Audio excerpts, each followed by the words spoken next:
सार्थक भी आ गया।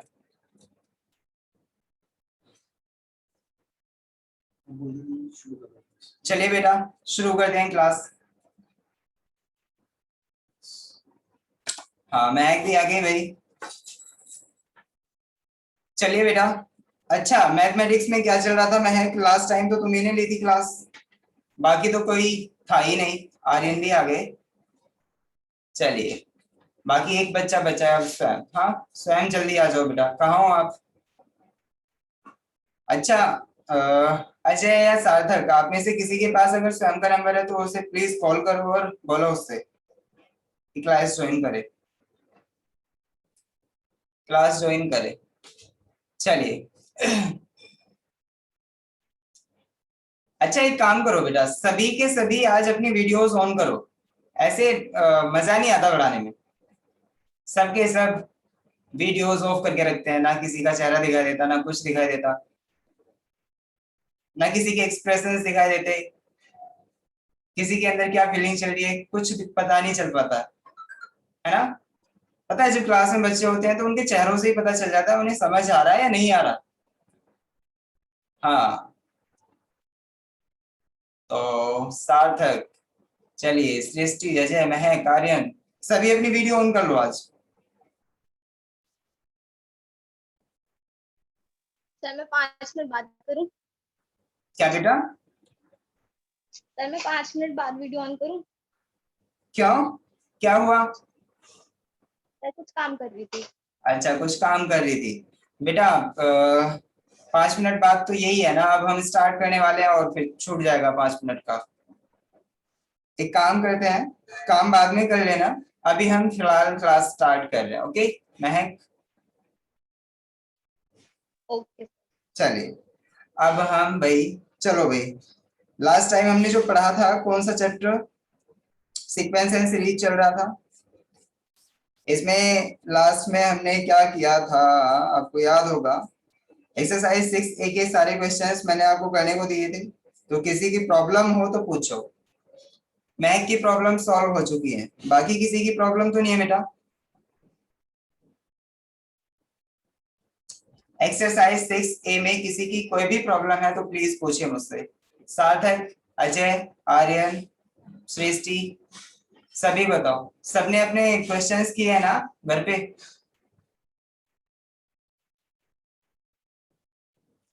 मेरे को तो ऐसा लग रहा है किसी ने क्वेश्चन किए ही नहीं है।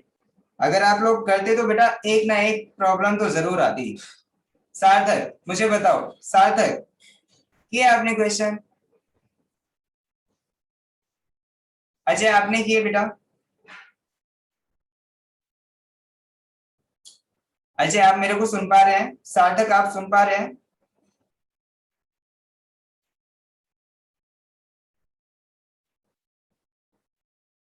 अजय और सार्थक सुन पा सर रहे हैं? Question number 8। अच्छा सृष्टि क्वेश्चन नंबर 8। चलिए क्वेश्चन नंबर 8 नहीं हुआ, उसके अलावा सृष्टि 10। क्वेश्चन नंबर 10 उसके अलावा? क्वेश्चन नंबर 10 मैंने कल कराया था, वो महक की भी प्रॉब्लम थी और महक की बेचारी अकेली थी कल की क्लास में और कोई भी नहीं था। चलिए क्वेश्चन नंबर 8 एंड 10 उसके बाद 16 और है। एक 16 हो गया। चलिए एक 16 और बस बस, बाकी सभी क्वेश्चंस हो चुके हैं सृष्टि के, मैं ये मान के चलूंगा। ओके हाँ तो बच्चों सार्थक, अजय और आर्यन मैं स्पेशली तुमसे ये कहना चाहूंगा क्वेश्चंस को अटेम्प्ट करते रहें, वरना मैथमेटिक्स में बहुत बुरी हालत होने वाली है, पता भी है आपको। क्योंकि मैथमेटिक्स एक ऐसा सब्जेक्ट है बेटा, हम जितनी ज्यादा प्रैक्टिस करेंगे ना उतना ज्यादा हम सीखेंगे, तो वो प्रैक्टिस ही हमें आगे लेके जाती है। और अगर वहां पे आपने ढील छोड़ दी तो वो आपको पीछे लेके चली जाएगी। चलिए question number 8, question number 10 and question number 16 हम देखने वाले हैं बेटा। और कौन सी एक्सरसाइज का देखने वाले हैं? एक्सरसाइज 6A का। ठीक है बेटा। देखिए सृष्टि मैंने ये वाला क्वेश्चन पहले भी किया है, क्वेश्चन नंबर 10, और आज भी मैं करूंगा क्योंकि बाकी सब भी समझ लेंगे। महक को तो आता है। तो महक, पहले मैं एक काम करता हूँ, क्वेश्चन नंबर 10 ही कर लेते हैं, तब तक महक अपना काम करके आ जाएगी। वो 5 मिनट्स मांग रही थी ना, सही रहेगा ना महक? हाँ हाँ।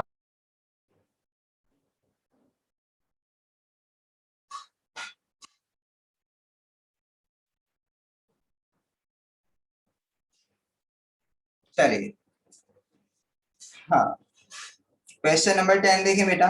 पहले क्वेश्चन नंबर 10 में है the nth term of the series whose sum to n terms is 5n square plus 2n। यानी यहाँ पे हमें एक ऐसी सीरीज जो कि जिसका हमें सम ऑफ n टर्म्स गिवन है, ठीक है बेटा, sum of n terms given है और हमें फाइंड आउट क्या करना है, nth टर्म फाइंड आउट करना है। तो आप देखेंगे जब भी हम किसी भी सीरीज का nth टर्म फाइंड आउट करते हैं तो nth टर्म के लिए फॉर्मूला क्या होता है, nth term is given by an is equal to a plus n minus 1 into d। यही तो होता है ना n टर्म का फॉर्मूला, सभी को पता है, सभी को याद है या नहीं?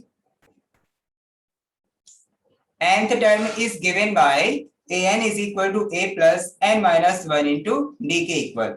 तो अब बताइए बेटा, जब भी मेरे को nth टर्म फाइंड आउट करना है, देखिए इसमें एक्चुअली क्या है, जो हमें सीरीज गिवन है उसमें सम ऑफ n टर्म्स जो गिवन है उसमें आप देख सकते हैं कि n की टर्म आ रही है, यानी n वहां पे n ही है, ऐसा कुछ नहीं है कि वो कुछ नंबर दिया हुआ है। तो इसका मतलब a n की वैल्यू भी हमारी n की टर्म्स में ही आएगी।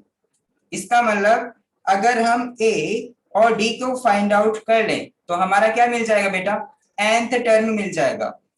तो अब देखिए हमारा फुल कंसंट्रेशन किस पे रहेगा, a फाइंड आउट करने में और d फाइंड आउट करने में। तो हम किसी भी तरीके से फाइंड आउट करें, बस a और d आ जाए, ठीक है बेटा।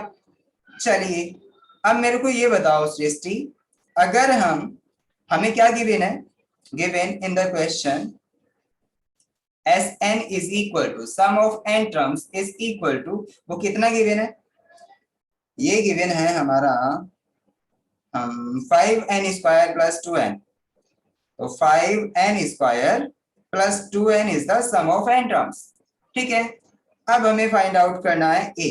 तो अब मुझे ये बता दो, इससे हम क्या फाइंड आउट कर सकते हैं बेटा, इससे हम फाइंड आउट कर सकते हैं sum of 1 term, sum of 2 terms, sum of 3 terms, sum of 4 terms, ये सारी चीजें हम फाइंड आउट कर सकते हैं। देखिए अगर हमारी किसी भी सीरीज में जैसे मान लो 4 नंबर्स हैं, 4 नंबर्स हैं क्या, 1 3 5 एंड 7, ये सब गिवन है। तो अगर मैं इनका सम फाइंड आउट करूं इन सभी का, तो इसमें 4 नंबर ऑफ टर्म्स है बेटा, तो इसका मतलब आप S4 फाइंड आउट करेंगे। इसका मतलब ये वाली ये वाली ये वाली आपने सारी टर्म्स को ऐड कर दिया, ठीक है। अगर मैं आपसे कहूं S3 फाइंड आउट करो तो आप क्या करोगे, ये वाली यानी इन तीनों टर्म्स को आप ऐड कर दोगे तो आपके क्या आ जाएंगे बेटा, S3 की वैल्यू आ जाएगी, है कि नहीं। चलिए अगर मैं कहूं आपसे S2 फाइंड आउट करो तो आप सिर्फ इन दोनों टर्म्स को फाइंड आउट, इन दोनों टर्म्स को ऐड कर दोगे, ओके। तो आपका S2 आ जाएगा। अब S2 आ गया तो जो भी आएगा चलो ठीक है।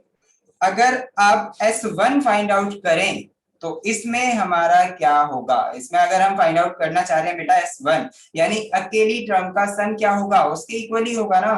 यानी जब भी हम सम ऑफ n टर्म्स हमें गिवन होगा, अगर हम n की वैल्यू 1 रख देते हैं तो हमारा फर्स्ट टर्म निकल के आ जाएगा, ओके, हमारा फर्स्ट टर्म निकल के आ जाएगा। समझ आया कि नहीं। तो पहला टर्म तो आ गया सृष्टि, पहला टर्म आप फाइंड आउट कर सकती है ना इसी से, सम ऑफ n टर्म से ही। चलिए तो पहले हम एक काम करते हैं, sum of n terms find 1 term find out करते हैं। तो सम ऑफ 1 टर्म यानी अकेली टर्म का सम क्या होगा बेटा, उसी के इक्वल होगा।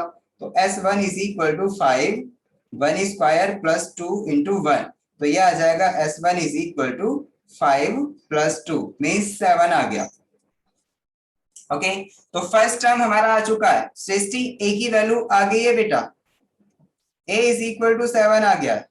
ओके, अब हमें क्या फाइंड आउट करना है, डी फाइंड आउट करना है। तो डी फाइंड आउट करने के लिए हम क्या करते हैं, डी फाइंड आउट अगर हमें करना है तो हम क्या करते हैं बेटा, बताओ मुझे। S2 निकालेंगे, फिर S2 माइनस S1 कर देंगे। S2 माइनस S1 अगर हम फाइंड आउट करते हैं बेटा, देखिए S2 ऐसा ही मेरे से पहले महक कह रही थी कि S2 फाइंड आउट कर लेंगे हम। S2 जो आएगा वो हमारा आ जाएगा, मान लो 3 आ गया, और पहले वाले टर्म को हम घटा देते हैं तो वो बेटा सेकेंड टर्म आएगा, है ना। सेकेंड टर्म इस तरीके से हम फाइंड आउट कर सकते हैं, लेकिन ऐसा नहीं है कि हमारा क्या आ जाएगा, क्या आ जाएगा। अगर हम सेकेंड टर्म फाइंड आउट कर रहे हैं तो S2 में से S1 फाइंड आउट करके सब्ट्रैक्ट करके हमारा क्या आ जाएगा, सेकेंड टर्म आएगा। चलिए देखिए, S2 फाइंड आउट करो। S2 इज इक्वल टू जो आएगा वो आएगा 5 इंटू 2 की पावर 2 प्लस 2 इंटू 2, यही आएगा ना, क्योंकि हमारा expression in terms of n given है इक्वेशन 1 में। तो इसकी हेल्प से हम क्या फाइंड आउट कर लेंगे, S2 फाइंड आउट कर लेंगे। तो S2 इज इक्वल टू आया 5 4 प्लस 4, तो ये कितना आ गया 24, यानी टू टर्म्स का सम जो आया है बेटा वो 24 के इक्वल आया है। तो इससे अगर मैं सेकेंड वाली टर्म फाइंड आउट करूं तो बताओ क्या आएगी सेकेंड वाली term, S2 is equal to second वाली टर्म टू टर्म्स का सम, यानी सेकेंड टर्म आ जाएगी हमारी, सेकेंड टर्म जो आएगी यहां से वो आएगी 24 माइनस 7। अगर हम फर्स्ट टर्म को घटा देते हैं सेकेंड टर्म के सम में से तो सेकेंड टर्म आ जाएगी। दो टर्म्स के सम में से अगर हम फर्स्ट टर्म को घटा देते हैं तो बताओ बेटा क्या आएगा। देखिए आप समझें इसे, भाई हमें पता था 7 हमारा फर्स्ट टर्म आया, सेकेंड टर्म मेरे को चाहिए अभी पता नहीं है, तो सेकेंड टर्म मेरा क्या आएगा 7 प्लस डी आएगा एक्चुअली, 7 प्लस डी आएगा एक्चुअली सेकेंड टर्म। अगर हम देखें तो थर्ड टर्म क्या आएगा 7 प्लस 2d आएगा, ठीक है।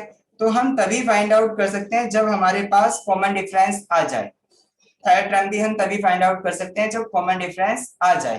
तो कॉमन डिफरेंस कैसे पता चलेगा, आप ध्यान से देखें बेटा, ये क्या हुआ अपने आप से, हाँ कॉमन डिफरेंस हमें कैसे पता चलेगा, आप ध्यान से देखें कैसे। पहले हम सेकेंड टर्म फाइंड आउट कर लेते हैं, हमें दो टर्म्स का सम पता है तो हम सेकेंड टर्म नहीं फाइंड आउट कर सकते, कर सकते हैं कैसे, देखो भाई दो टर्म्स का सम हमें पता है 24 आया, ये दो टर्म का सम था। देखिए इन दोनों का जो सम है वो 24 है, कितना आया बेटा 7 प्लस डी, ये वाला, इन दोनों का जो सम है वो कितना है 24 के इक्वल है। तो अब बताओ d इज इक्वल टू क्या आ जाएगा 24 माइनस 14 मीन्स 10 के इक्वल आ जाएगा। समझ आया कि नहीं, यानी यहाँ पे d की वैल्यू 10 आएगी। देखिए मैंने आपको पहले बता दिया था, अगर हमारी फर्स्ट टर्म 7 है तो सेकेंड टर्म 7 प्लस डी होगी और थर्ड टर्म हमारी 7 प्लस 2d होगी, क्योंकि हम कॉमन डिफरेंस ऐड करते हुए चले जाते हैं। तो जब हम इन दोनों टर्म्स को ऐड करेंगे, S2 हम फाइंड आउट कर चुके थे तो S2 हमारा 24 आ गया था, तो उसकी हेल्प से हमने D भी कैलकुलेट कर लिया। अब जब हमारे पास D और A होंगे तो हम क्या फाइंड आउट कर सकते हैं, कुछ भी फाइंड आउट कर सकते हैं बेटा, कुछ भी, ये तो हमें कुछ भी वैल्यू दे देंगे। तो चलिए D की वैल्यू आ गई, हाँ AN फाइंड आउट करना था, तो AN क्या होगा बेटा, AN is equal to A plus n minus 1 into D. तो a की वैल्यू क्या थी 7 plus n minus 1 into D की वैल्यू क्या आई 10। समझ आया सभी को सृष्टि,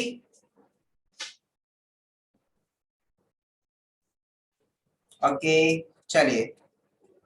तो an हम फाइंड आउट कर रहे हैं बेटा, an इज इक्वल टू जो आएगा वो 7 प्लस 10n माइनस 10। तो अब देखिए 10n तो ऐसे ही रहेगा, 7 में से 10 जा रहे हैं तो माइनस का 3 बचेगा, तो an इज इक्वल टू आ जाएगा हमारा,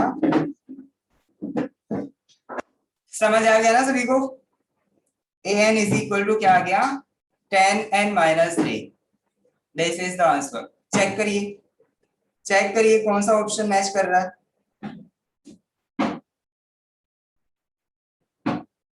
कौन सा ऑप्शन मैच कर रहा है? सी। सभी है ना यहाँ पे? चलिए option C is the right answer. तो अब हम आते हैं क्वेश्चन नंबर 8 पे। महक आ गई क्या, या महक गई नहीं थी?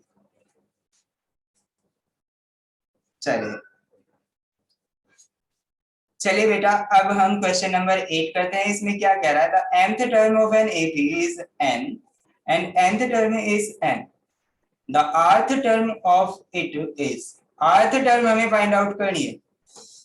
देखिए भाई ये क्वेश्चन कैसे होगा, ये भी बहुत ही सिंपल है, आप देख सकते हैं कितना सिंपल क्वेश्चन है। देखिए बेटा, इस क्वेश्चन को वही बच्चा कर सकता है जिसको linear equation in two variable solve करनी आती है, वही बच्चा इस क्वेश्चन को अटेम्प्ट कर सकता है बस, और कोई नहीं कर सकता। ठीक है, तो linear equation in two variable मैंने बहुत अच्छे से सिखाई है, सभी को आती होंगी, है ना? इस बात की तो मैं उम्मीद कर सकता हूँ आप सभी से। चलिए देखिए, इसमें सृष्टि आप ध्यान दें बेटा, क्वेश्चन नंबर 8 इसमें क्या है, हमें ए एम गिवन है और ए एन गिवन है और ए आर हमसे फाइंड आउट करवा रहा है। ठीक है, ए एम कितना गिवन है बेटा?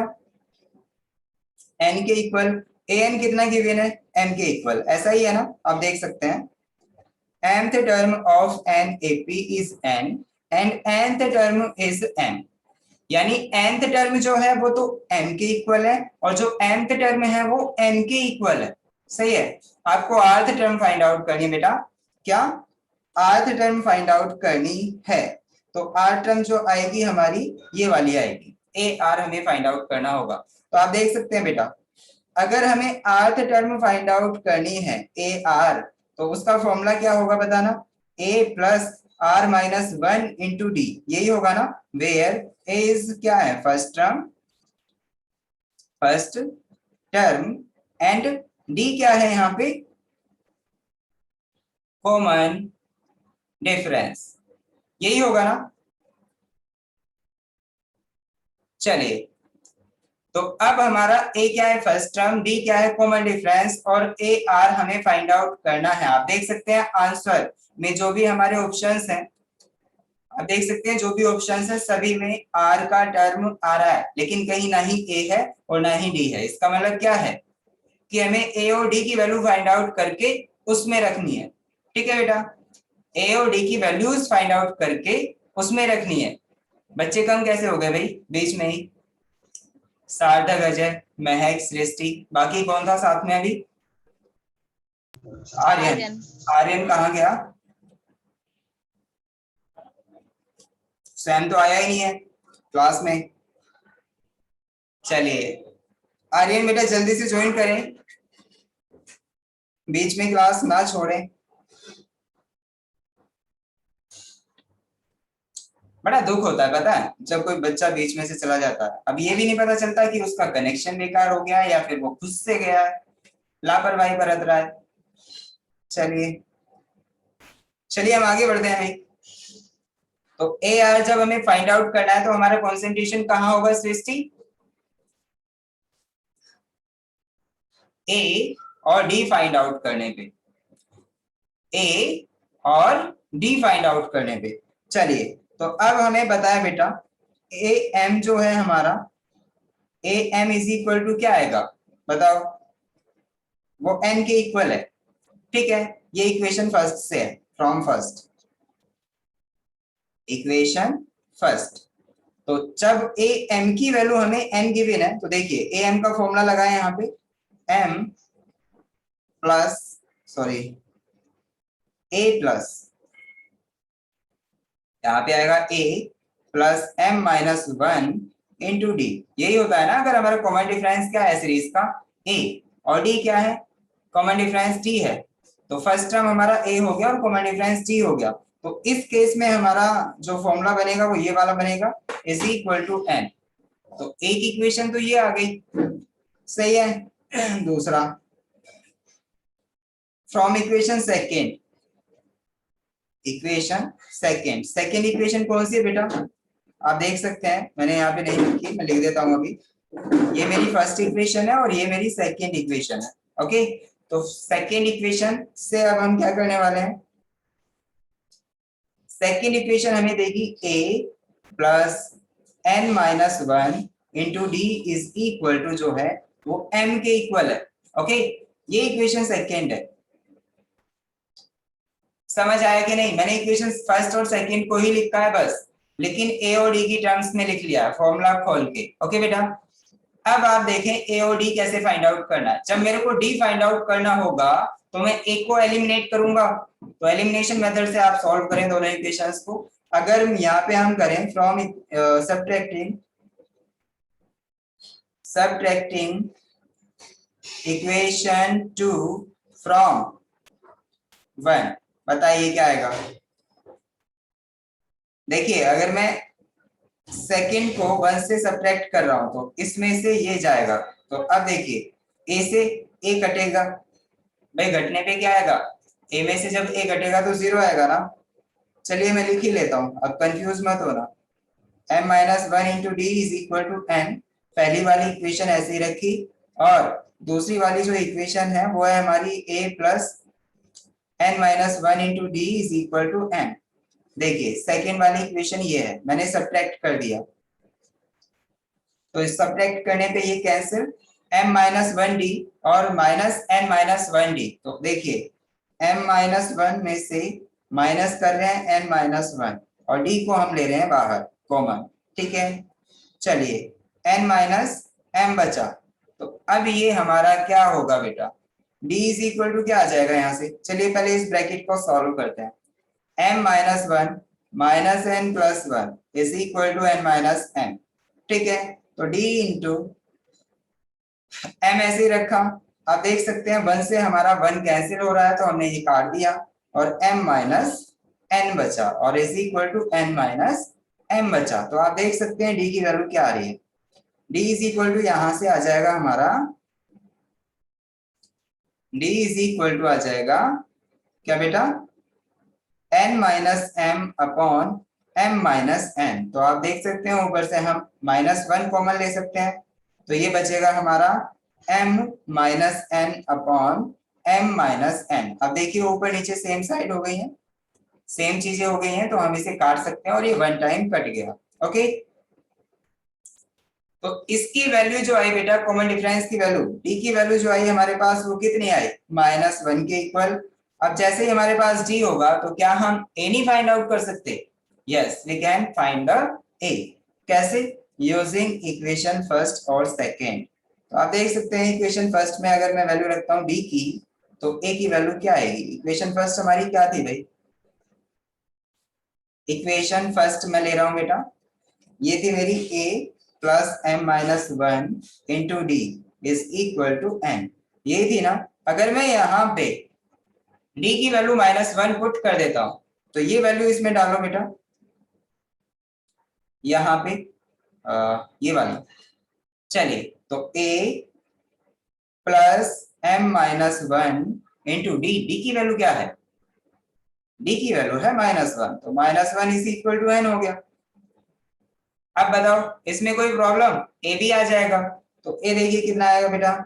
a प्लस माइनस वन के अंदर मल्टीप्लाई करेंगे तो ये माइनस का हो जाएगा हमारा m, यानी m is equal to minus m, और ये हमारा हो जाएगा प्लस का one is equal to n। ठीक है, तो आप देख सकते हैं बेटा a is equal to n plus m minus one. बताइए किसी को भी कोई प्रॉब्लम हुई a फाइंड आउट करने में? a फाइंड आउट होके आ चुका है, तो इसका मतलब जब हम r फाइंड आउट करेंगे तो r की वैल्यू कैसे आएगी बेटा? r इज इक्वल टू हम फाइंड आउट कर सकते हैं क्या?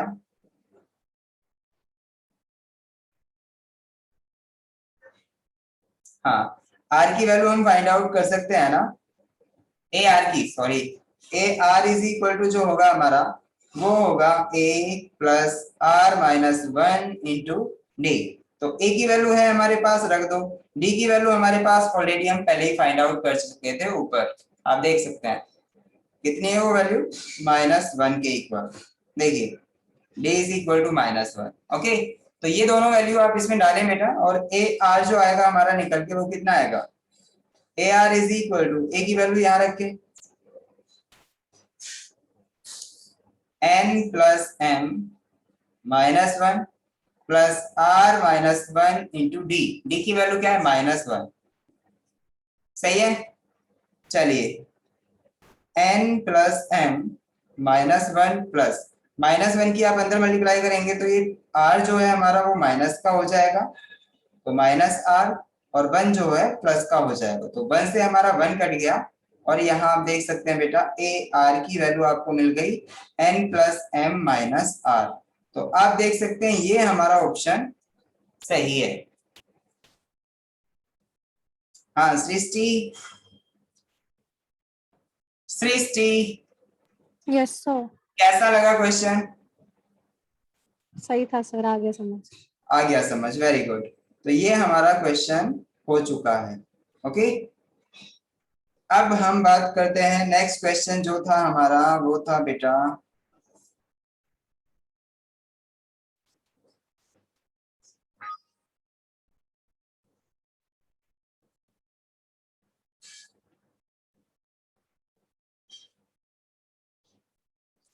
हाँ नेक्स्ट क्वेश्चन जो था हमारा, उस पे हम आ रहे हैं बेटा।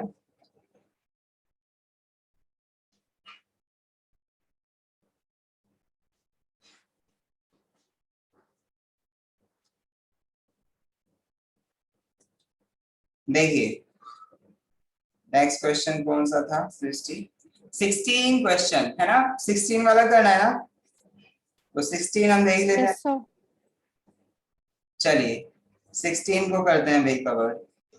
इसमें क्या है कहानी, क्वेश्चन नंबर 16 में क्या है बेटा, the sum of three integers in AB is 15 and their product is 80। The integers are, देखिए जब भी हमें थ्री इंटीजर्स गिवन हो तो देखो बेटा इसे हम बहुत ही तरीके से कर सकते हैं, कई सारे तरीके हैं इस क्वेश्चन को करने के। मैं तुम्हें एक सिंपल सा आसान सा तरीका बताऊंगा। जब भी हम एक एपी की बात करते हैं तो एपी में जो हमारे तीन नंबर्स होते हैं उसे हम ए बी और सी भी मान सकते हैं, है ना, ए बी और सी। ठीक है, तो आपको पता होगा कि जो हमारा बी होता है उसको हम अर्थमेटिक मीन कहते हैं, क्योंकि वो उन दोनों नंबर्स के बीच का है।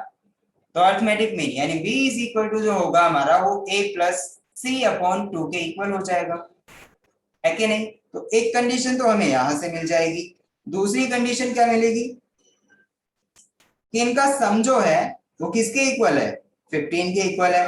तो a plus B plus C is equal to 15।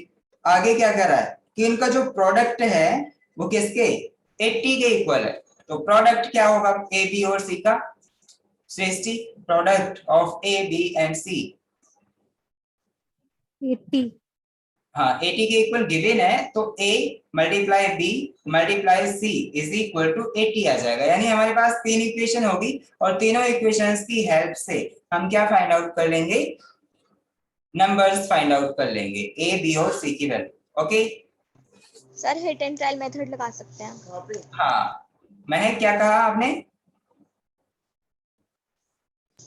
Sir options put करके देख सकते हैं। देख लो। हाँ ऑप्शन पुट करके भी देख सकते हैं, क्योंकि आपको पता है कि ये जो हमारा मतलब नंबर्स हैं, कहाँ गया ऑप्शन वाला, हाँ ये जो आप देख रहे हैं, जैसे मान लो हमारा 8 2 और 5 है, तो इसमें अगर हम बेटा नंबर्स पुट करके देखें ना तो हमें सम और प्रोडक्ट मिलेगा, लेकिन उनका सीक्वेंस नहीं मिलेगा। मैं आप सुनिए मेरे को, देखिए 8 2 और 5 का अगर हम मल्टीप्लाई कर देते हैं तो 80 आ जाएगा। चलो ठीक है, बहुत अच्छी बात है, 80 आ गया। 8 पंजे 40 दूनी 80। हाँ उसके बाद में इनका सम भी हम करते हैं तो वो 15 के इक्वल भी आ जाता है, बट इनका ऑर्डर हमें नहीं पता चल पाएगा। तो इसीलिए आपको क्या करना है बेटा, ऑर्डर चेक करने के लिए कि किस ऑर्डर में हमारा ये एपी बन रहा है, किस ऑर्डर में हमारा ये क्या बन रहा है। तो अब देखिए अगर यहाँ पे 8 लिखा हुआ है, उसके बाद में 2, उसके बाद में 5, तो क्या ये ऑप्शन हमारा सही हो सकता है, क्या ये ऑप्शन हमारा सही हो सकता है। 8 2 और 5, 8 2 और 5 कोई सीरीज बना रहा है, कोई सीक्वेंस बना रहा है? अच्छा महक मेरे को ये बताओ बेटा, जो बी ऑप्शन है 258 होगा, सी वाला होगा, सी वाला। सी वाला यानी 258, ये एक सीक्वेंस बना रहा है एपी, ये भी हमारा सही है, आप देख सकते हैं, फिर तो डी भी सही है, ये भी तो एक सीक्वेंस बना रहा है 852, वो उल्टी बना रहा है, वो सीधी बना भले रहा है। उल्टा बना रहा हो लेकिन सही होना चाहिए भाई, मतलब इसमें क्या प्रॉब्लम है बताओ? सीरीज है, एपी में है, बीच वाला हमारा इन दोनों के सर इसके दो आंसर्स हो सकते हैं, ऑप्शन सी भी और ऑप्शन डी भी, दोनों सेटिस्फाई सही करते हैं। कहा, बिल्कुल सही कहा, क्योंकि यहाँ पे 8 2 और 5, 8 5 और 2 यानी दोनों ही इसके आंसर्स हो सकते हैं। ओके, और यहाँ पे ए और सी क्यों नहीं हो सकता? क्योंकि यहाँ पे कोई सीरीज ही नहीं बन रही, कोई सीक्वेंस ही नहीं बन रहा। ओके चलिए, ये तो हो गया हमारा ऑप्शन वाला तरीका। अब हम इसका सॉल्यूशन देख लेते हैं। सृष्टि देखिए बेटा, सॉल्यूशन ऑफ 16, इसमें क्या होगा भाई? देखिए जब भी हम किसी भी एपी को मानते हैं तो तुम्हें पता है कि जो भी एपी होती है वो हमारी फर्स्ट टर्म में जब हम कॉमन डिफरेंस ऐड कर देते हैं तो आ जाती है। तो लेट अस सपोज हमारी फर्स्ट टर्म ए है, इसमें कॉमन डिफरेंस मान लो डी है, तो फर्स्ट टर्म हमारी ए के इक्वल और कॉमन डिफरेंस हमारा किसके इक्वल है बेटा? कॉमन डिफरेंस ये किसके इक्वल है? हमारा डी के इक्वल। तो सीरीज क्या बन के आएगी आप बता सकते हैं? सीरीज ए प्लस डी और ए प्लस 2d, यानी ये 3 नंबर्स की हमारी सीरीज इसके इक्वल आएगी 2d। सही है ना बेटा? ए प्लस डी और ए प्लस 2d ये 3 नंबर्स हो गए, इनका सम गिवन है और इनका प्रोडक्ट भी गिवन है। तो लेकिन यहाँ पे यार ये थोड़ा हार्ड पड़ जाएगा, पता है क्यों? क्योंकि हमने देखो 3 नंबर्स माने भी हैं और ऐसे मान लिए कि इनका जो हम सम करेंगे तो उसमें भी दोनों वेरिएबल आने वाले हैं, ए बी और डी बी। जब हम इनका प्रोडक्ट करेंगे तो उसमें भी दोनों वेरिएबल आने वाले हैं, ए बी और डी भी। तो एक और ऑप्शन है हमारे पास, पता है क्या? कि हम फर्स्ट टर्म को ए ना मान के ए माइनस डी मान लेते हैं। अगर हम फर्स्ट टर्म को देखिए, आप देख सकते हैं मैं ऐसा क्यों कह रहा हूं बेटा, यहां समझने की कोशिश करें। क्या अगर हम यहाँ पे इनका सम फाइंड आउट करते हैं, इस वाली सीरीज को लेके चलते हैं और इनका सम फाइंड आउट करते हैं, तो ए plus D plus A plus 2d, इन सब का सम जो गिवन है वो 15 गिवन है क्वेश्चन में। तो आप देख सकते हैं यहाँ से हमारी जो एक इक्वेशन बनेगी वो क्या बनेगी? 3a plus 3d is equal to 15। तो यहाँ से देख सकते हैं a plus d is equal to 5। This is the equation. सही है बेटा? तो यहाँ पे इक्वेशन ये बनी जिसमें a भी आ रहा है और d भी आ रहा है। अब जब हम प्रोडक्ट फाइंड आउट करेंगे तो तुम देख सकते हो product of these three numbers वो क्या आएगा? a प्लस डी और a प्लस 2d। तो ये हमारा कितना आ रहा है? 80 के इक्वल है कि नहीं? 80 के इक्वल आ रहा है। तो यहाँ पे अब प्रॉब्लम आने वाली है क्या कि यार अब ये प्रोडक्ट से हम, और एक तो हमारे पास कौन सी इक्वेशन है? ये वाली इक्वेशन सेकेंड, और एक हमारे पास कौन सी इक्वेशन है? ये वाली इक्वेशन 1। सही है? तो इन दोनों की हेल्प से अब ए और डी की वैल्यू फाइंड आउट करनी है। तो देखिए अगर मैं इस इक्वेशन से ए की वैल्यू फाइंड आउट करके ए इज इक्वल टू क्या आ जाएगा? 5 माइनस डी आ जाएगा, और इसमें रखता हूं जहां पे भी ए आ रहा है, मैं इसमें सब्स्टिट्यूशन मेथड लगा रहा हूं, तो यहाँ पे एक डी की बहुत ही लंबी चौड़ी इक्वेशन बनेगी जो कि हमारी पावर कितने में हो सकती है बेटा?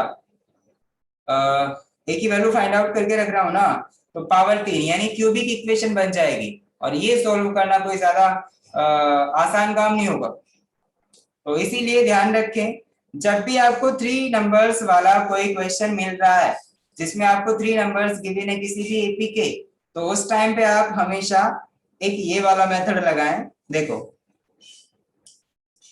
देखिए बेटा, अगर मैं आपसे कहूं कि ए मेरा सेकंड नंबर है, सेकंड नंबर, मैंने ए को सेकंड नंबर माना, सेकंड टर्म, मैं कह रहा हूं इससे नेक्स्ट वाला क्या आएगा, यानी थर्ड टर्म जो आएगा वो ए प्लस डी के इक्वल आएगा।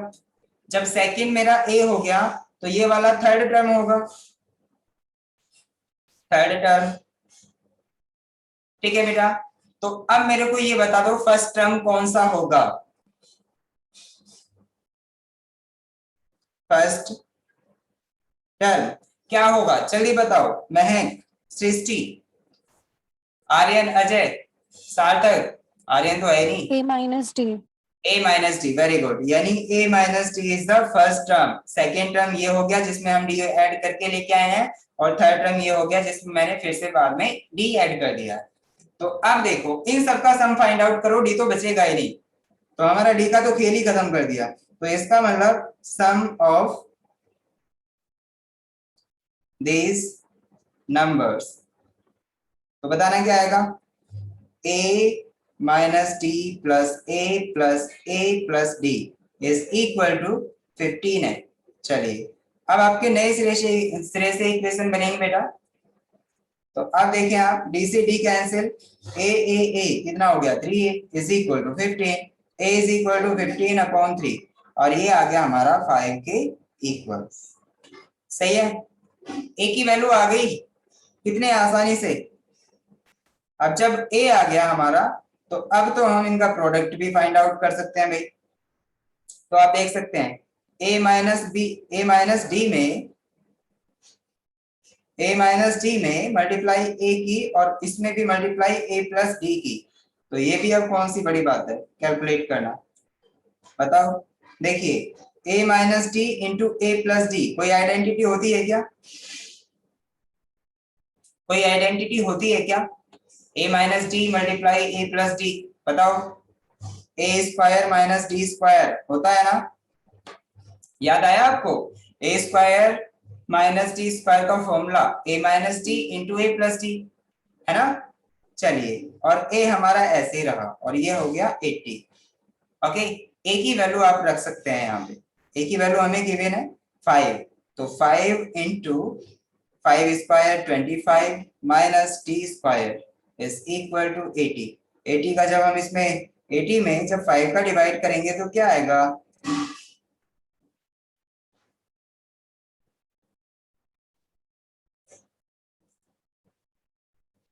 ये आ गया हमारा 16, तो ये आ गया बेटा 25 minus D square is equal to 16। 16×5 होता है ना, 80 था ना,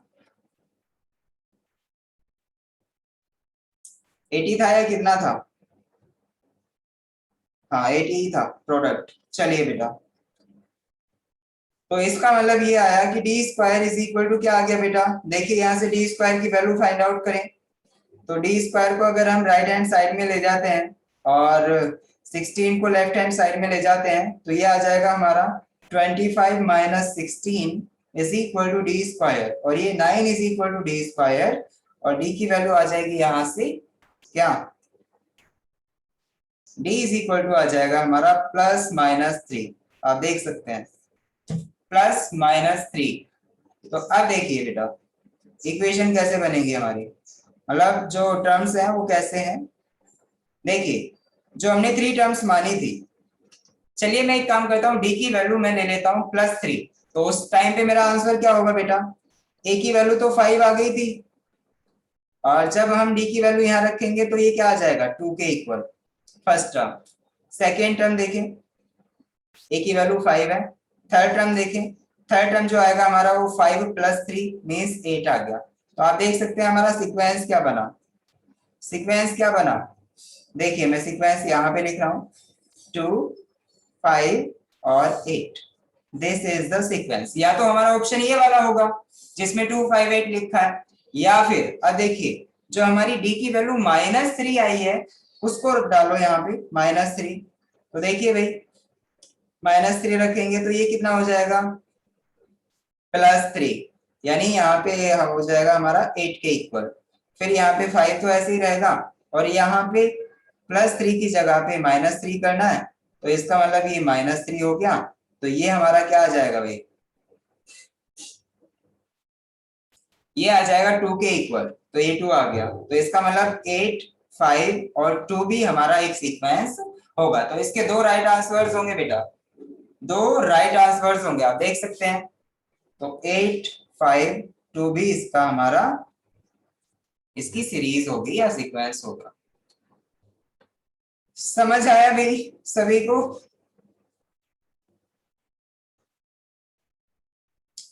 सृष्टि की प्रॉब्लम थी, बाकी सब पता नहीं क्या कर रहे हैं आजकल। अजय, सार्थक, मैं आ आपसे गया सर बात कर समझ। रहा हूँ बेटा। अजय और सार्थक, मैं आपसे बात करना चाह रहा हूँ। आप लोग पढ़ाई कर रहे हैं घर पे? सार्थक, मुझे जवाब दो बेटा। Yes sir. घर में पढ़ाई कर रहे हैं, तो उसमें आप क्या क्या पढ़ते हैं? सर सारे सब्जेक्ट। सारे सब्जेक्ट। मैथमेटिक्स पढ़ रहे हैं आप बराबर? Yes sir. तो आपको प्रॉब्लम नहीं आई? सर इतने ज्यादा क्वेश्चन नहीं हो पाते मतलब एक दिन में। एक दिन में इतने सारे क्वेश्चन नहीं हो पाते। एक दिन बेटा बहुत बड़ा होता है, एक दिन में तो बहुत सारा काम कर सकते हो आप। सर बाकी सब्जेक्ट भी करता हूँ ना। बाकी सब्जेक्ट तो मैथमेटिक्स को कितना टाइम देते हो आप? 1 घंटा। 1 घंटा? बेटा 1 घंटा सफिशियंट ही नहीं है, क्योंकि हम 1.5 घंटा तो मैं पढ़ा देता हूँ, और 1.5 घंटे में इतना पढ़ा देता हूँ कि तुम आराम से 5 घंटे तक भी वर्क करो तो भी नहीं निपटा पाओगे उसे, पता है? तो कम से कम टाइम अपना ज्यादा नहीं तो दुगना तो कर दो, यानी 2 आवर्स डेली करो मैथमेटिक्स। सर सारी क्लास खत्म होने के बाद 5-6 घंटे बचते हैं ना। 5-6 घंटे ही बचते हैं बस, तो उसी में आप मैथमेटिक्स पढ़ते हो। 5-6 घंटे में 1 घंटा ही दे पाते हो। हाँ सारे पढ़ने होते हैं ना। हाँ, सारे पढ़ने होते हैं। चलो थोड़ा सा टाइम इंक्रीज करो, मैथमेटिक्स में थोड़ा हार्ड पड़ जाता है पता है, उसके लिए टाइम हमें ज्यादा देना होगा। अजय, आप आ जाओ, आप बताओ आपका क्या है? Yes sir. हाँ, आप क्यों नहीं कर पा रहे हो क्वेश्चंस? वैसे एक बात बताओ मेरे को, ये महक और सृष्टि क्यों निपटा लेती हैं सारे क्वेश्चंस? ये भी तो आप ही की क्लास में है। हाँ, है आपके पास कोई जवाब? Ajay, yes sir. हाँ बताओ मेरे को, आपका क्या रोल है जो आप मैथमेटिक्स के क्वेश्चन सॉल्व नहीं कर पाते हो? सर सॉल्व करते हैं, आई थिंक मतलब सॉल्व करते रहते हैं, 3-4 क्वेश्चन सॉल्व के फिर सम आंसर मिलते नहीं है, तो पता नहीं फिर अजीब लगने लगता है। फिर अजीब लगने सॉल्व लगता करते है, रहे बीच में कहीं न फिर कहीं हो आप जाता है पेन तो। कहीं फेंक देते हो और रजिस्टर कहीं फेंक देते हो, आपको कुछ पता ही नहीं होता कि अब मैं क्या करने वाला हूँ। हाँ? नो सर, ऐसा नहीं है, क्वेश्चन सॉल्व करते हैं बट आंसर नहीं मिल रहे होते, मिलते हैं कहीं के अच्छा, नहीं मैच तो। नहीं कर पा रहे होते हैं, तो इसका मतलब कहीं ना कहीं आपकी गलती हो रही है। अगर आंसर्स मैच नहीं हो रहे हैं तो इसका मतलब गलती हो रही है, और गलती क्यों हो रही है?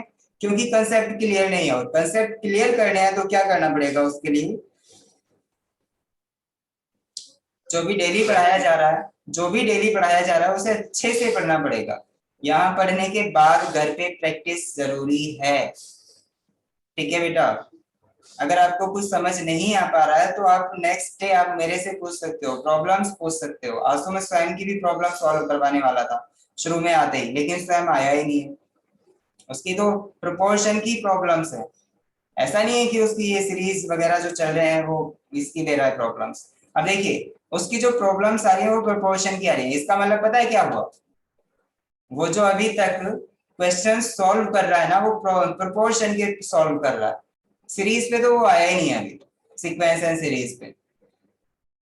आप अगर साथ में ही निपटाते रहो सारी चीजें तो ज्यादा अच्छा रहता है। ऐसा नहीं कि छोड़ दिया फिर बाद में आप सॉल्व कर रहे हैं, उसके बाद में तो फिर आपको प्रॉब्लम आएगी ही आएगी। और मैं भी कहाँ तक साथ दूंगा आपका? बस यही 1.5 घंटा डेली। और कब तक? जब तक का टाइम है। आप 3 महीने कंप्लीट होते ही मैं भी छोड़ दूंगा पढ़ा, सर फिर 3 महीने पढ़ाओगे बस? 3 महीने में हो नहीं पाएगा क्या सिलेबस? नहीं टोटल उसके बाद फिर टाइम? पढ़ाओगे नहीं? अच्छा, टोटल टाइम कितना है आपके पास बेटा? नवंबर तक का। नवंबर तक का। और जो हम मान लो सिलेबस जो सर ने बताया है आपको कब तक कंप्लीट करने के लिए बताया? अगस्त। अगस्त तक हम सिलेबस कंप्लीट कर लेंगे। और अब क्या चल रहा है? जुलाई। जुलाई के बाद क्या आता है? अगस्त। तो सिलेबस कब तक खत्म हो जाना चाहिए? अगस्त के लास्ट तक। अगस्त के लास्ट तक। तो बस यही है कि अगस्त के लास्ट तक हमें सिलेबस खत्म करना है ताकि आप लोग अपनी भी तैयारी कर सके, क्योंकि आप सर देख आपको पा रहे लगता होंगे है हो कि जाएगा? हाँ, ये सर बात अगस्त के बाद दोबारा करा देना स्टार्टिंग से। ये बात बहुत ही अच्छी बोली महक ने। सर आपको लगता है सिलेबस हो जाएगा कंप्लीट? देखिए बेटा, कोशिश की जाएगी बस। वैसे 3 महीने में ठीक है, सिलेबस बहुत कंप्लीट नहीं हो पाएगा क्योंकि काफी सिलेबस है ना। अगर हम अच्छे से करेंगे तो 3 महीने से ज्यादा का टाइम लगेगा, और वो 3 से 4 महीने भी हो सकते हैं। ओके, तो 1 महीना एक्स्ट्रा सर भी हो सुनो, सकता है। हाँ बेटा महक, सर कल टेस्ट है क्या? कल टेस्ट है, और मैं आपको एक और अनाउंसमेंट करने वाला हूँ बेटा। महक, सार्थक, अजय, सृष्टि, सभी आप एक बात ध्यान दें कि आपकी थर्सडे में हमेशा छुट्टी रहे करेगी। थर्सडे ऑफ मैथमेटिक्स में। तो कल भी मैथमेटिक्स छुट्टी में, है। हाँ मैथमेटिक्स में थर्सडे ऑफ। कल तो हमारा टेस्ट होगा। सर टेस्ट मंडे कर लेना, कल रहने दो। कल रहने दें, मंडे प्लीज में हो सर, जाए। प्लीज। चलिए ठीक है, बहुत अच्छी बात है। वैसे भी यहाँ पे तो छुट्टी रहने वाली थी, मैं सोच रहा था कि उसी दिन अपना टेस्ट हो जाएगा तो कोई प्रॉब्लम नहीं है। तो मैथमेटिक्स का थर्सडे आपका ऑफ रहा करेगा। बाकी के आपके 5 डेज बचते हैं वीक में। उन 5 डेज में हम पूरी कोशिश करेंगे कि बहुत ज्यादा सिलेबस कवर कर लें। ओके, पूरे सर 1.5 अब महीने। टेस्ट मंडे को है ना? हाँ, टेस्ट मंडे में शिफ्ट हो गया, कर देता हूँ मैं। ओके आपके सर। रहम आ गया मेरे को थोड़ा सा। अब जब सुना आपके बारे में कि 6 डेज ही 6 आवर्स ही मिलते हैं पर डे आपको, वो भी सर ज्यादा बोले थे मैंने तो। अब 3 ही मिलते हैं। तो तू घटाता चला जाएगा साथ तक। हाँ, अभी थोड़ी देर बाद है ना, अजय कहेगा कि सर नहीं, मेरे को तो 2 आवर्स ही मिल पाते हैं, मेरे को बहुत सारा काम घर से बाहर होता है, घर के सर रात मतलब को घर के भी 8 काम। बजे फ्री होते हैं हम। सर 9 सीरियसली बजे सर, मैं क्लास ये खत्म होती कहने ही है। वाला था। हाँ, सर क्लासेस के 9 बाद बजे तो खत्म होती काम है तो क्लास, होते ही है 12 ना बजे तक सर। का टाइम होता है। तीन अच्छा, तीन घंटे खाना होते हैं। होता है, नहाना होता है, फिर इधर उधर के काम होते हैं, घर के काम बहुत सारे होते हैं। बहुत सारे काम होते हैं बेटा। पता है आपको, जितना आप पढ़ते हो ना उससे ज्यादा मैं पढ़ाता हूँ, पता है। और मेरे और भी काम होते हैं, वो सारे मेरे को करने होते हैं। सुबह 5 बजे से लेके मैं 8 बजे तक पढ़ाता हूँ। अब सोचो। चलिए कोई नहीं, थोड़ी सी बातें जरूरी थी, वो बातें हो गई। अब नेक्स्ट हम करते हैं बेटा। नेक्स्ट क्या है हमारा? एक्सरसाइज। हाँ, एक्सरसाइज मैंने 2 के लिए बोला था। कितने बच्चों ने एक्सरसाइज 6B करी है? अब सब में से कितने बच्चों ने एक्सरसाइज 6B करी? महक ने कर ली कंप्लीट। नो सर, बहुत टेढ़े मेढ़े क्वेश्चंस हैं। अच्छा, टेढ़े मेढ़े क्वेश्चन है तो कितने क्वेश्चन हुए महक? सर वही 10 तक ही हुए हैं। 10 तक ही हुए हैं, उससे आगे नहीं हो पाए। नहीं सर।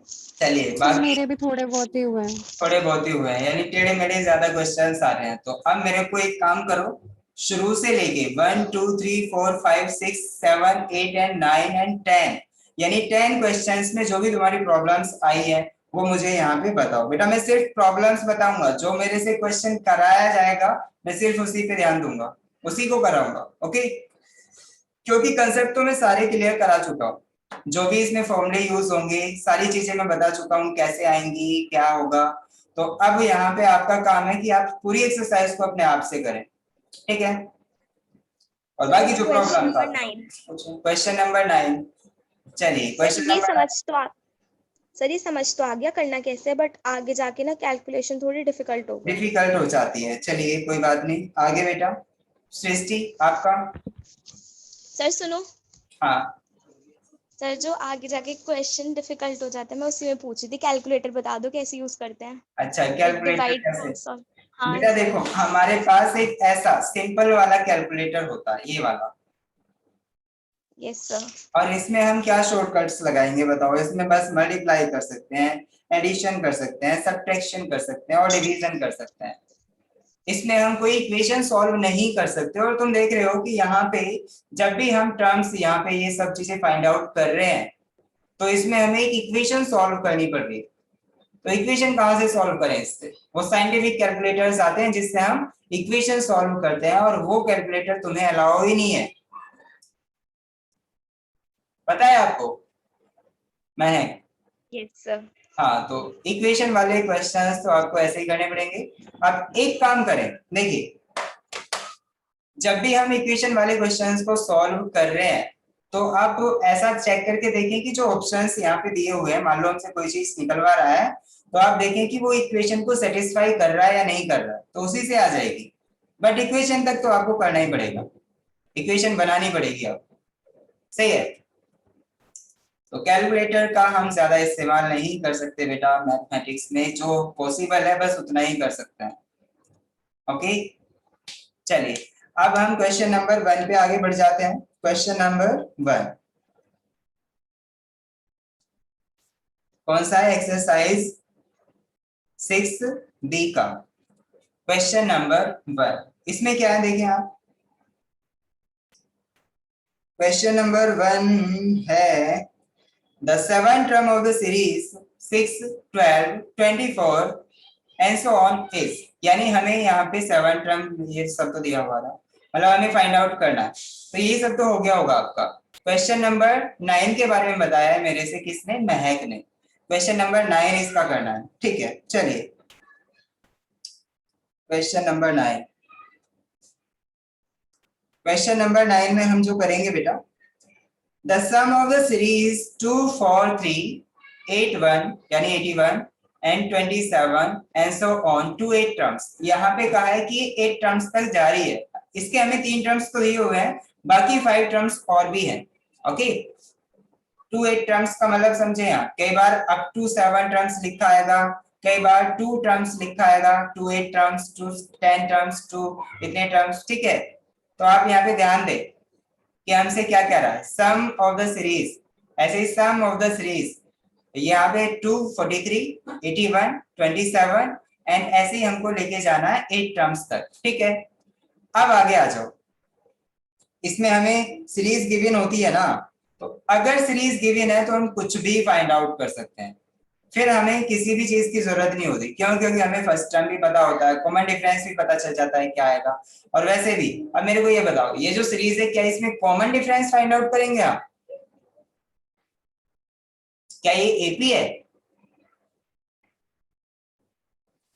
क्या ये एपी है या फिर जीपी है? नो सर, जीपी है। यस, ये जीपी है। तो जीपी में हमारा कॉमन डिफरेंस ना होके क्या होता है? कॉमन रेशियो होता है। और कॉमन रेशियो कैसे फाइंड आउट करते हैं वो देखो। तो पहले तो सीरीज लिखे बेटा, सीरीज क्या है? 243, फिर क्या था? 81, फिर क्या था? 27, यही था ना? चलिए, और एंड सो ऑन कहा है और कह रहा है कि 2 8 टर्म्स, 8 टर्म्स। तो इसका मतलब n इज इक्वल टू क्या आ गया? इसमें कितने नंबर ऑफ टर्म्स है बेटा? 8 के इक्वल। तो n इज इक्वल टू 8 आ गया। a इज इक्वल टू क्या है? 243, फर्स्ट टर्म हमारा 243 है। अब बताओ यहाँ पे कॉमन डिफरेंस तो हम फाइंड आउट करेंगे नहीं क्योंकि ये एक जीपी है ना कि एपी। तो अब मेरे को ये बताओ, इसमें जब कॉमन डिफरेंस फाइंड आउट नहीं करते तो हमें क्या फाइंड आउट करना है? Common ratio. कॉमन रेशियो क्या होगा भाई? आर। आर कैसे फाइंड आउट किया जाता है?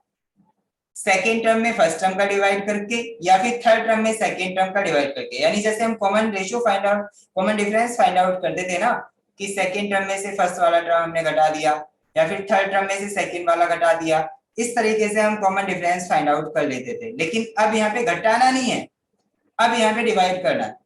कैसे? सेकेंड में फर्स्ट का डिवाइड, थर्ड में सेकेंड का डिवाइड, फोर्थ है तो थर्ड का डिवाइड कर दो, इस तरह से।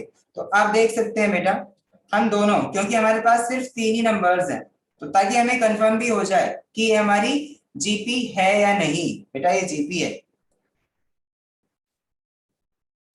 कि ये हमारी जीपी है या नहीं। ये चेक करने के लिए हमें रेशियो फाइंड आउट करना पड़ेगा। चलिए तो आर हम फाइंड आउट करते हैं बेटा। Second term divided by first term,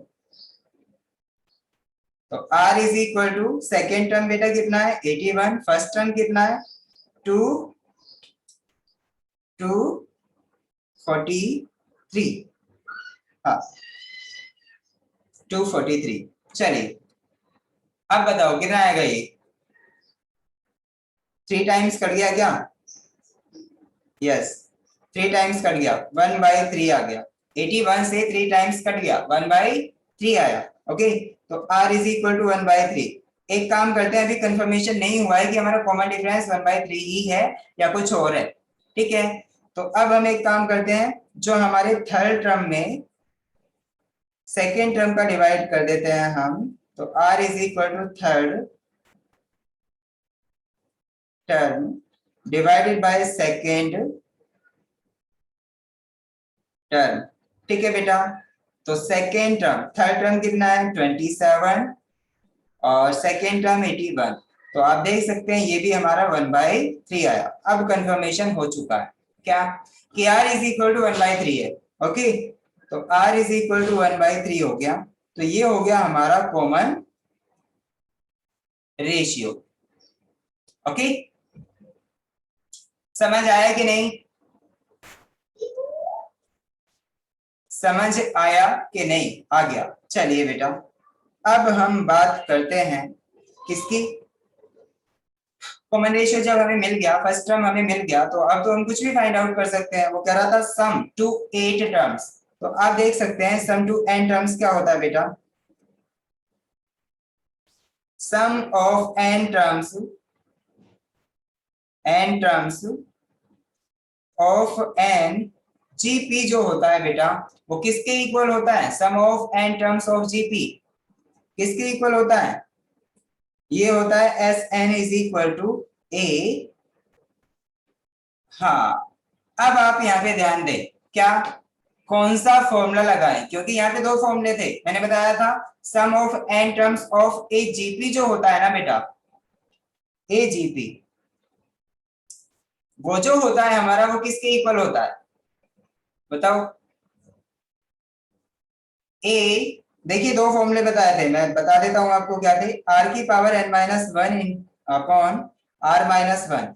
ये किस केस में था, in case of r is greater than 1, ये तो इस केस में था। लेकिन अगर हमारा r लेस देन 1 है तो a इंटू 1 माइनस r की power n upon 1 minus r, ये फॉर्मूला होता है। और ये किस केस में होता है बेटा,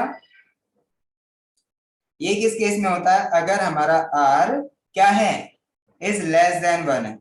तो हम इन दोनों में से कौन सा फॉर्मूला हमें चूज करना है वो आप चेक करके देखें कि हमारा r क्या है। आप देख सकते हैं यहाँ पे r क्या है 1/3, 1 से कम है या फिर ज्यादा,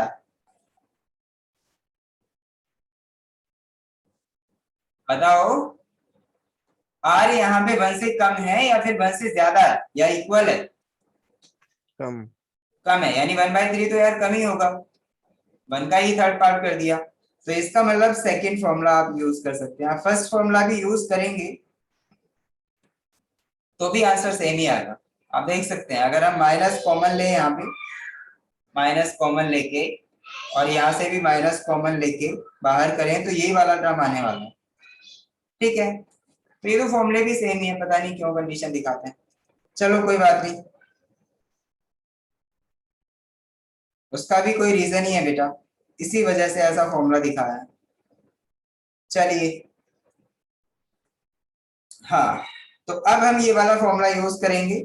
इसमें क्या है बेटा, S8 हमें फाइंड आउट करना है। इसमें n की वैल्यू क्या है 8 गिवन है, तो S8 is equal to a की वैल्यू आपको पता है 243 इंटू 1 माइनस 1/3 की पावर क्या 8 अपॉन 1 माइनस 1/3 की पावर 8।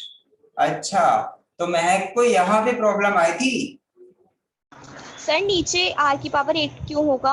हाँ नीचे नहीं होगा, नीचे तो सेम ही रहेगा।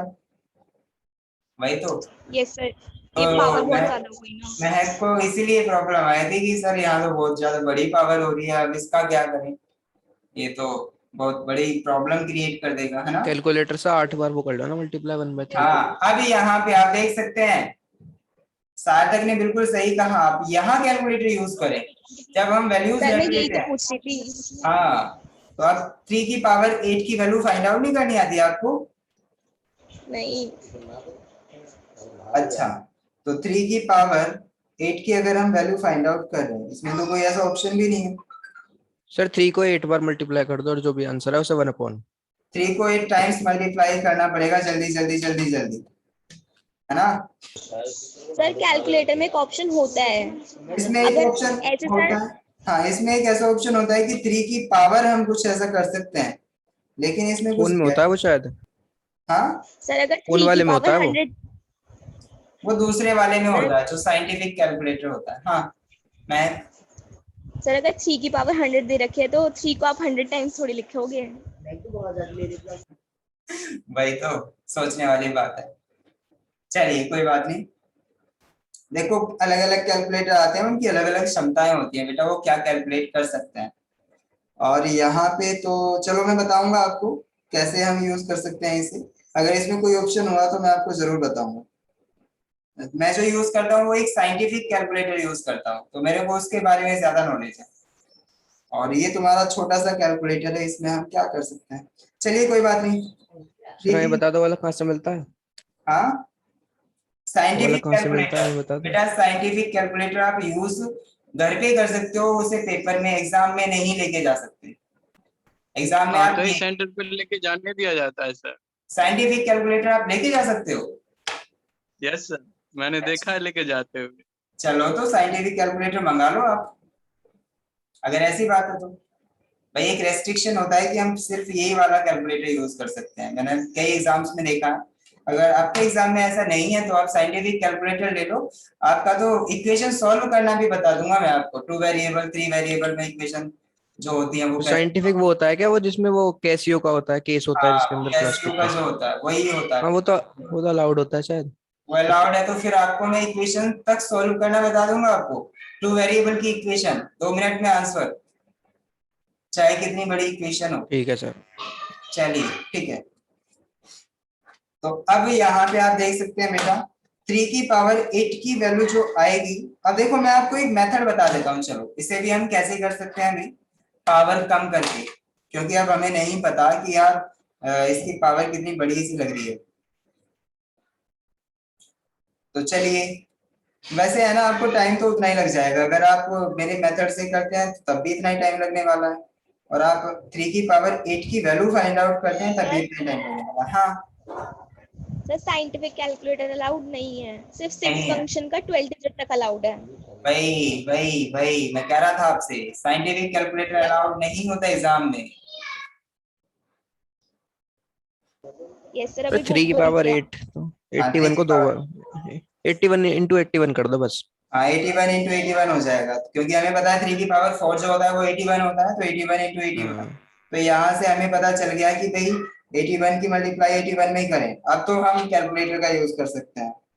तो 81 मल्टीप्लाई 81, ये आ जाएगा हमारा 6561।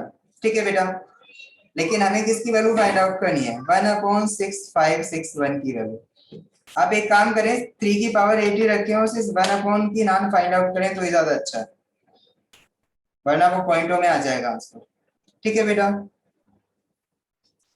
चलिए अब हम यहाँ पे इसकी वैल्यू रखते हैं, तो S8 is equal to 243 into 1 minus 1/6561 upon, यहाँ पे इसे सॉल्व करें तो ये आ जाएगा 2/3। सही है, कोई प्रॉब्लम यहाँ तक नहीं है ना। चलिए अब आप ध्यान दें बेटा, ये 2 ये 3 जो है हमारा ऊपर मल्टीप्लाई होगा, तो 2 4 3 में मल्टीप्लाई हो गया 3 इंटू 1। देखिए यहाँ पे जो एलसीएम आएगा वो क्या आएगा 6561, और 6561 माइनस 6561 -1। 1/2 बचा। ठीक है, आप देख सकते हैं 2 बचा, तो S8 की वैल्यू आ जाएगी हमारी, हाँ अच्छा आप देखें बेटा कि आपका क्या क्या कट रहा है। अब देखें ये 243 जो आया था हमारा वो क्या था 243, इसकी क्या वैल्यू थी इसकी, देखिए 3 की पावर्स में हम क्या लिख सकते हैं, 3 की पावर्स में ये 3 की पावर 5 हो जाएगा 243। ओके, और 3 यहाँ पे पहले से ही मल्टीप्लाई है तो इसका मतलब 3 की पावर 6 लिखा जा सकता है इस सारे को। ओके, और आप ये भी ध्यान दें, चलिए ये हम 3 की पावर 6 कर लेते हैं। ओके, और यहाँ पे 6561 में से जब बन जाएगा तो 6560 बचेगा।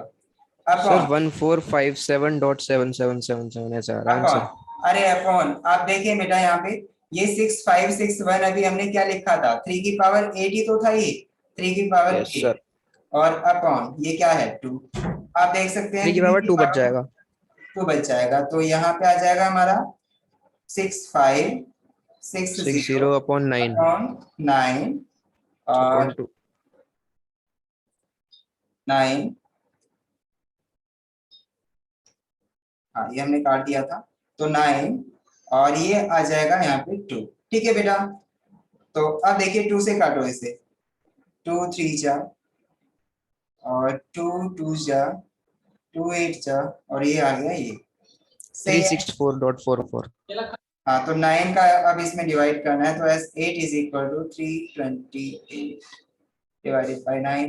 9 का डिवाइड करके देखो ये क्या आएगा, कितना आया बेटा 364.44। तो 323,280 divided by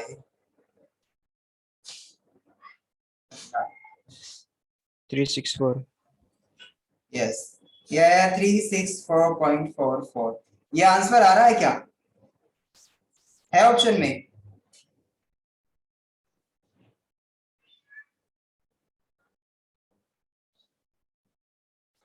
क्वेश्चन नंबर था ये सर नहीं। 9। सर ये जो 36 नहीं क्या था 3561 आप अपॉन देख सकते हैं, 2 आप था। देख सकते हैं इसमें ही फ्रैक्शन की टर्म्स में दिया हुआ है तो हाँ, हमें फ्रैक्शन की तो टर्म्स वैसे में लिखना है ना कि तोड़ के। ठीक है, तो वैसी फ्रैक्शन आप फॉर्म में। देख लेना इसका क्या बन रहा है, आप कर सकते हैं इसे इससे आगे। ठीक है बेटा,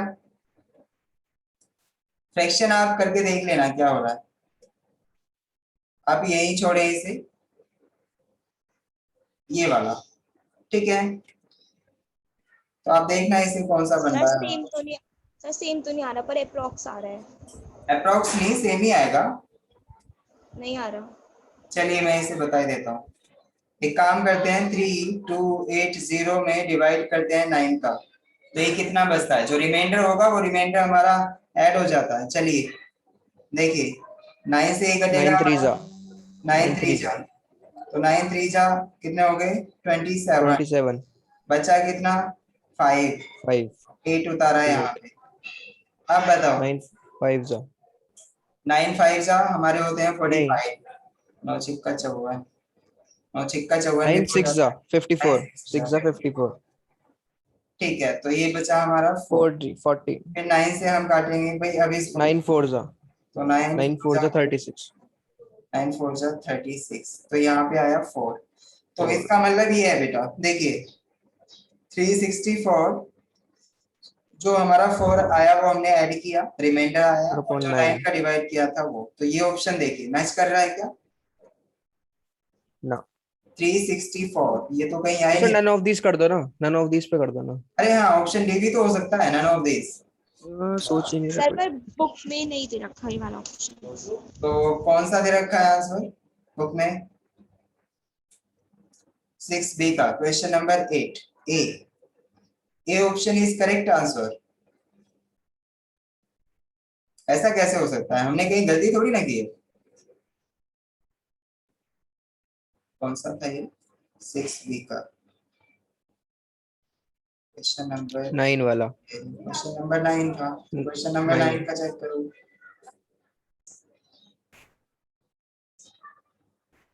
9 का डी ऑप्शन ही सही है बेटा। डी है डी। अच्छा मैंने गलत देखा। हाँ तो इसमें तो डी है, हमारा सही है आंसर। ठीक है, चलिए बिल्कुल सही कहा। टाइम तो हमारा अब 10 मिनट का बचा है भाई। अब एक काम करना बेटा, देखिए क्वेश्चन नंबर 10 के अलावा कौन सा क्वेश्चन है, और ये 9 के अलावा, जो अभी हमने क्वेश्चन नंबर 9 किया है, इसके अलावा कोई है?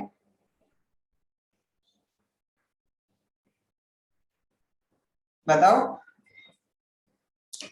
क्वेश्चन नंबर 9 के अलावा किसी का कोई क्वेश्चन बचा है? किसी को अगर डाउट पूछना है बेटा तो जरूर पूछें, वरना मैं क्लास कवर करने जा रहा हूँ। और आप कोई थर्सडे डाउट की नहीं। छुट्टी मनाएं और एग्जाम की तैयारी करें। जो आपका एग्जाम होगा वो बहुत ही अच्छा आने वाला है, ठीक है। और आपको पता होगा कौन कौन से चैप्टर्स हैं पीछे के। इससे पहले जो भी चैप्टर्स मैंने करा दिया वो सारे दूंगा मैं, इक्वेशन छोड़ के। ओके, तो आप देख सर सकते लॉग हैं। वाला भी है? नहीं, इक्वेशन छोड़ के। इक्वेशन हाँ, लॉगरिथम वगैरह सब आएगा उसमें, अबे यार। सारी चीजें आएंगी। ओके, चलिए बेटा, देखिए एक तो हमारे इक्वेशन वाला चैप्टर यानी सेकंड चैप्टर जो था उसकी यूनिट 2 जिसमें मैट्रिक्स दिया हुआ है, मैट्रिक्स आएगा। और साथ में जो हमारा फर्स्ट चैप्टर है उसमें 4 यूनिट्स हैं, वो चारों यूनिट आएंगी। तो आपका ये टेस्ट होने वाला है 4 यूनिट और 1 यूनिट, यानी 5 यूनिट्स का टेस्ट होगा 2 चैप्टर्स से। ओके, तो आप अच्छे से तैयारी नंबर करें। का? हाँ, नंबर वगैरह मैं डिसाइड करूंगा कितने नंबर्स का होता है, वो क्वेश्चन नंबर्स जितने भी होंगे उसके हिसाब से होगा। हो सकता है 50 क्वेश्चंस हो या फिर हो सकता है 25 क्वेश्चंस हो। अगर हमारे 50 क्वेश्चंस होंगे तो मैं टाइम थोड़ा सा इंक्रीज कर दूंगा। वैसे तो 100 क्वेश्चन का जो हमारा असली पेपर होता है वो 100 क्वेश्चंस होते हैं और 2 घंटे का टाइम मिलता है बस, ठीक है। तो इस हिसाब से मेरे को 50 क्वेश्चंस का टाइम 1 घंटा देना चाहिए, तब आप सॉल्व करें। लेकिन कुछ ऐसा होता है कि इस मैथमेटिक्स में भी हमारे कुछ चैप्टर्स ऐसे हैं जिसमें क्वेश्चंस को सॉल्व करने में टाइम नहीं लगता, तो एवरेज टाइम में हो जाते हैं आप, ठीक है। तो अभी तो ऐसा चल रहा है कि हमें सॉल्यूशन ही करना, तब जाके क्वेश्चन सॉल्व होंगे। तो मैं 1 घंटे में अगर आपसे 25 क्वेश्चंस भी कराता हूँ तो मेरे को कोई प्रॉब्लम नहीं है। ओके, चलिए बेटा, क्लास हम ओवर करने जा रहे हैं। कल की क्लास में एक काम करेंगे बेटा, 6C से, कल तो छुट्टी है। हाँ जो भी है नेक्स्ट वाली जो क्लास होगी, तो 6C से आप क्वेश्चन सारे करें, जो नहीं होता वो मुझसे पूछें। और अगर नहीं पूछते हैं तो मैं नेक्स्ट चैप्टर स्टार्ट करने वाला हूँ। और कौन सा? Chapter number 5, permutation and combination. Okay, कौन सा? Chapter number 5, permutation and combination में स्टार्ट करने वाला हूँ। तो इसका मतलब हो सकता है मंडे तक तो आराम से हो जाएगा।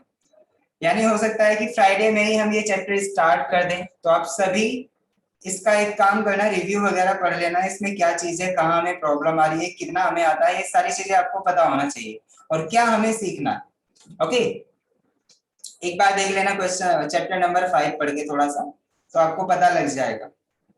ओके, चलिए बेटा, अब हम क्लास ओवर कर रहे हैं। Bye bye.